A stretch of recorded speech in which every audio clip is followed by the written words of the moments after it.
Olá, pessoal! Eu sou a Loiane e na aula de hoje nós vamos começar a adicionar as validações aqui do nosso CRUD e nós vamos começar com o nosso front-end. Aqui no nosso CRUD nós temos a parte do Create, da criação, que quando eu clico aqui no botão de mais, nós podemos criar um curso novo.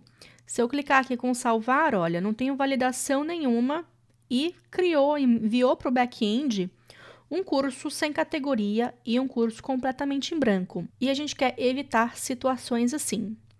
E quando nós estamos trabalhando com front-end e back-end, sempre vem aquela pergunta: onde é que nós colocamos as nossas validações? No front-end ou na parte do back-end? A resposta é nos dois. A gente coloca no front-end para conseguir validar e dar uma resposta para a pessoa que está usando o nosso sistema ali meio que em tempo real. E a gente também coloca as validações no back-end para dar um pouco mais de segurança para a nossa API. E com isso, a gente também evita chamadas desnecessárias para o nosso back-end, para a nossa API, somente para validar. Então, por exemplo, se eu fizesse isso que eu fiz agora, que foi clicar no botão de mais e clicar no botão de salvar, e a validação tivesse só no back-end, eu teria que fazer uma chamada para a minha API iria validar e me dar a resposta se isso é válido ou não. E com isso, a gente faz uma requisição para o back-end. Em tempos de desenvolvimento moderno, onde muitas aplicações estão rodando na nuvem, no cloud, e no cloud, às vezes, a forma com que você está pagando pelo uso da plataforma da nuvem é através de requisições, uma requisição para o back-end desnecessária vai ter um custo. E é por isso que a gente também tem essa validação no front-end e também para deixar a nossa aplicação um pouco mais rica e ter uma experiência melhor para a pessoa que estiver utilizando o nosso sistema. Então, eu vou primeiro apagar esses cursos em branco aqui, para não ficar esse negócio feio na tela. E a gente vai começar a trabalhar com a validação. Como que a gente vai fazer isso? Tem um módulo completo sobre validação lá na playlist do curso de Angular, onde eu entrei bem em detalhes, que tem validações avançadas. Aqui o que eu vou querer fazer é colocar a categoria e o nome como obrigatório. E o nome eu também vou colocar uma validação de tamanho, como por exemplo, mínimo de 5 caracteres e máximo de 200 caracteres, enfim, isso vai depender do tamanho que a gente tem lá no nosso banco de dados. Mas aqui no nosso front-end eu vou colocar 200, por exemplo, que é mais do que o suficiente. Ou até mesmo 100. 100 caracteres vai ser melhor. Acho que a gente não vai criar nenhum curso que tenha mais de 100 caracteres.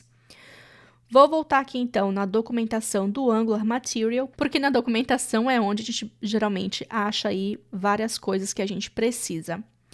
E como eu gosto de falar, a documentação é sua melhor amiga. Então aqui eu vou vir em Form Field. E aqui nos componentes, se a gente for olhar aqui, a gente tem várias informações já. Tem a parte do hint aqui, que é o máximo de 10 caracteres. Isso é uma coisa legal, se você quiser colocar também. E tem as mensagens de erro. Então, por exemplo, aqui já tem o asterisco, que geralmente indica que é um campo obrigatório. E tem que a gente precisa entrar com valor. E se eu colocar a qualquer coisa que também está falando que isso não é um e-mail. Vou até aumentar aqui um pouco. Então, é basicamente isso que nós queremos fazer também na nossa aplicação. Olhando aqui a parte de exemplos, é basicamente os mesmos exemplos aqui, ó, Form Field com Error Messages, que é o que nós queremos. Então, ó, a mesma coisa que a gente tinha ali antes. Vou clicar aqui para poder ver o código e nós vamos nos basear aqui nesse exemplo. Então, aqui na parte do TypeScript, a primeira coisa que nós precisamos fazer é colocar as validações. Depois que a gente tiver as validações, nós vamos colocar as mensagens de erro. Então, a primeira coisa que nós vamos fazer é adicionar as nossas validações.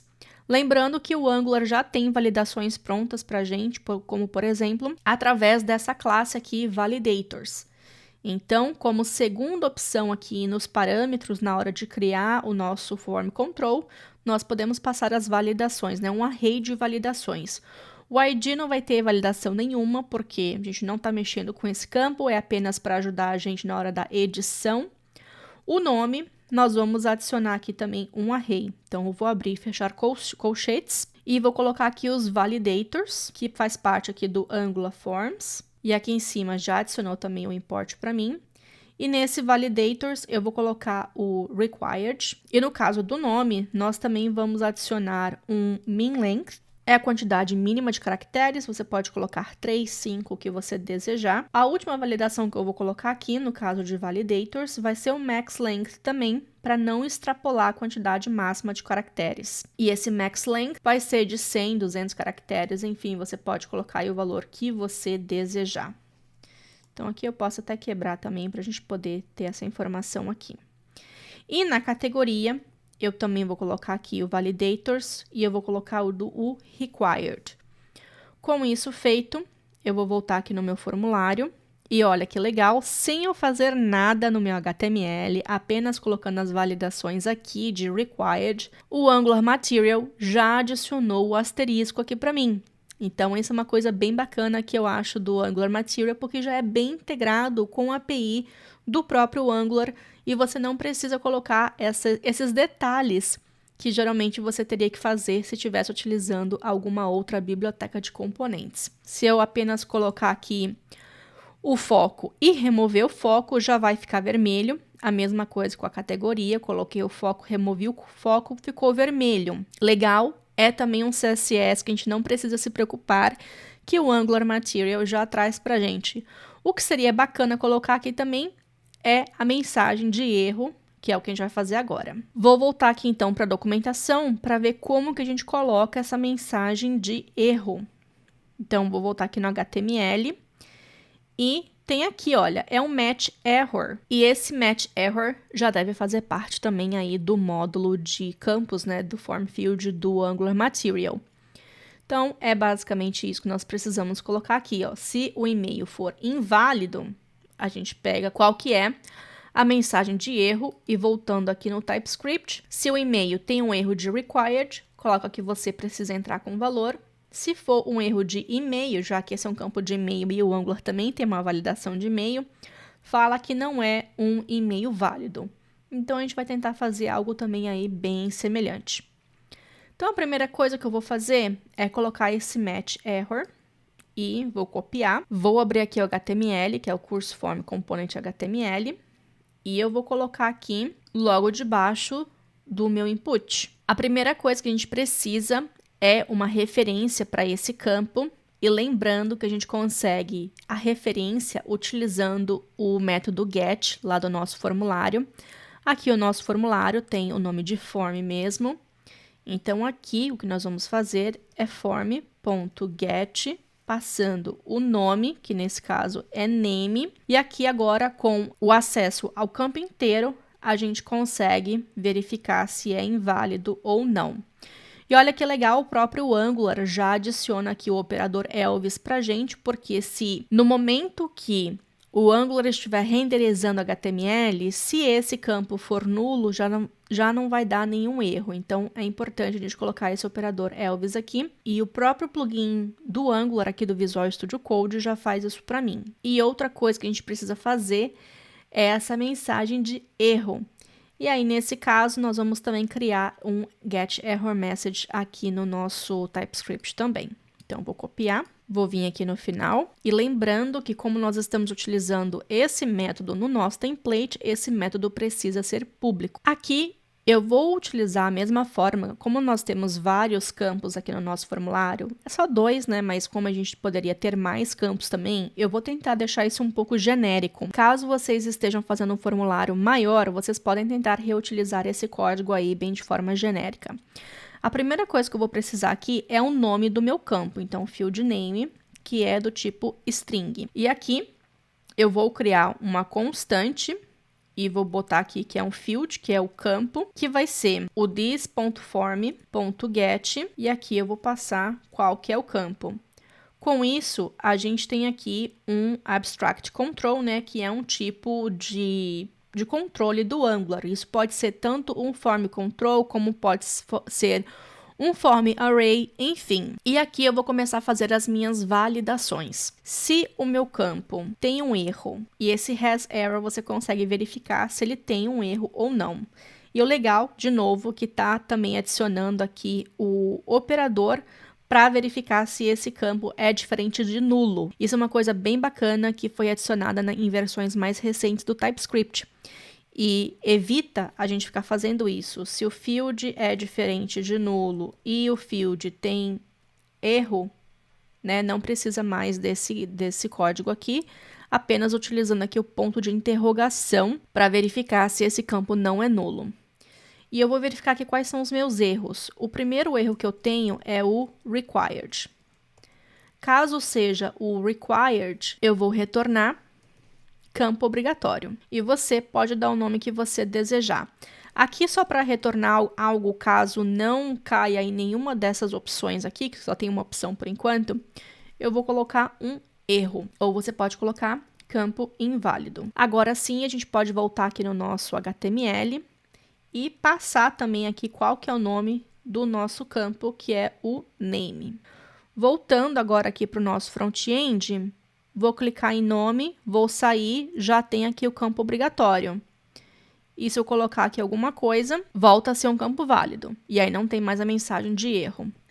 Mas se eu tiver aqui, por exemplo, 3 caracteres, eu já tenho alguma coisa, mas está mostrando agora o campo inválido. Isso significa que tem um erro, que é um erro que não foi capturado aqui por esse required field. A próxima validação que a gente tem aqui é a validação de min length. A gente também vai validar se tem o min length e o max length também. Aqui eu vou copiar para poder me ajudar. Não vou colocar o else, porque a gente já tem esse return aqui, então não precisa. No caso do min length e max length, então aqui ó, min length e max length, é tudo em letra minúscula.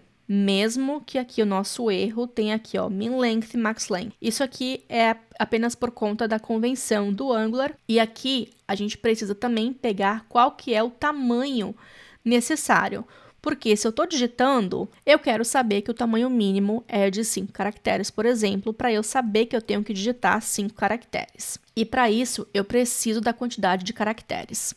Então, vou criar uma constante. Eu vou colocar aqui um chars count. Pode dar o nome da variável que você desejar ou required. Eu vou colocar o nome de required length, porque o Angular também dá esse nome ali para o nosso erro. Esse campo aqui, que é o field, que é o abstract control, existe os erros aqui. Se o erro existe, eu vou obter qual que é esse error.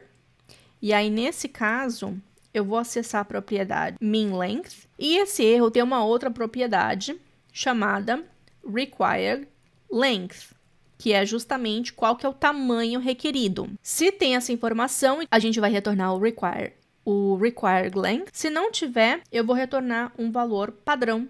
No meu caso, é 5. Você pode colocar 3, 2, 1, 0, o tanto que você desejar. E lembrando que a gente aprendeu a fazer isso daqui lá no nosso curso de Angular. Então, aqui a gente está apenas relembrando aí rapidamente. E a mensagem de erro que eu vou colocar aqui, e o tamanho mínimo precisa ser de tantos caracteres. E esse tantos é esse required length. Eu vou fazer uma concatenação da ECMAScript 6. E aqui eu posso colocar um tamanho mínimo. Precisa ser de... E aqui eu vou fazer a referência à variável do required length, caracteres. E vou deixar aqui como number.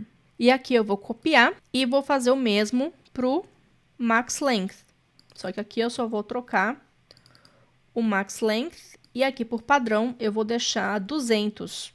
Mesmo que a gente tenha colocado aqui 100, você pode também dar o número que você desejar. Aqui é tamanho mínimo, tamanho máximo excedido de tantos caracteres. E aí, com isso, nós temos essas 3 mensagens de erro. Se caso no seu formulário você tenha mais tipos de erros, mais tipos de validação, você pode incrementar e colocar quais são os outros tipos de validação que você tem, até que você consiga cobrir todas as suas opções. Aqui, então, nós vamos voltar e eu vou colocar aqui o nome, campo obrigatório, e aqui, olha, o tamanho mínimo precisa ser de 5 caracteres, até eu colocar os 5 caracteres. E se eu pegar e colocar mais caracteres, vou pesquisar aqui pelo lorem ipsum. Vou gerar aqui, para a gente copiar aqui um texto maior, para testar a questão máxima de caracteres. Então, eu vou copiar, vou colar e falou que o tamanho máximo excedido de 100 caracteres. E agora, para a categoria, a gente vai fazer a mesma coisa. Vou fazer esse match error aqui também e vou colocar depois do meu match select. E aqui o nome do meu componente é categoria. Colocar aqui categoria no lugar do nome. Voltando, eu tenho aqui categoria, um campo obrigatório. E como é um select, não tem mais validação, né? Basicamente é essa validação que a gente tem. E para a gente fechar essa aula, aqui no campo nome, como nós temos 100 caracteres, se a gente poder ultrapassar, é legal avisar para a pessoa que estiver utilizando o sistema quantos caracteres estão disponíveis e assim deixar a experiência um pouco melhor.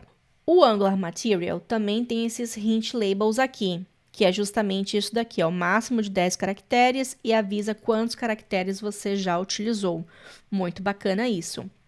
E isso é uma coisa bem simples de adicionar, que é justamente esse match hint aqui, que é o hint, né, a dica do Angular Material, e você pode alinhar onde você desejar, como por exemplo, tanto no início, centralizado ou no final. Nós vamos copiar essa linha e eu vou colar aqui bem antes do erro. E nesse caso, a gente vai utilizar também aqui a variável de name.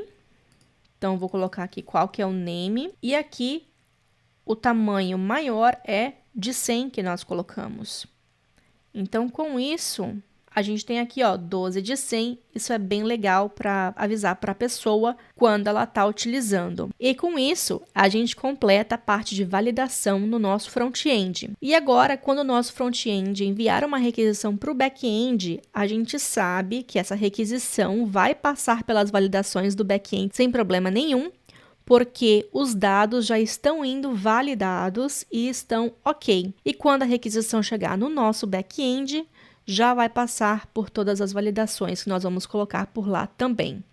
E o legal é que como nós estamos utilizando o mesmo formulário, tanto para criação quanto para edição, a gente sabe que se a gente clicar aqui em editar, as mesmas validações já estão prontas. E essa é uma das coisas legais aí de tentar reutilizar os formulários, e qualquer manutenção futura também já se aplica tanto para criação quanto para edição. E na próxima aula, a gente começa a adicionar as validações no back-end. Lembrando que o código-fonte está disponível no GitHub. Obrigada por assistir o vídeo e, como sempre, vou ficar esperando pelo feedback de vocês. Até a próxima!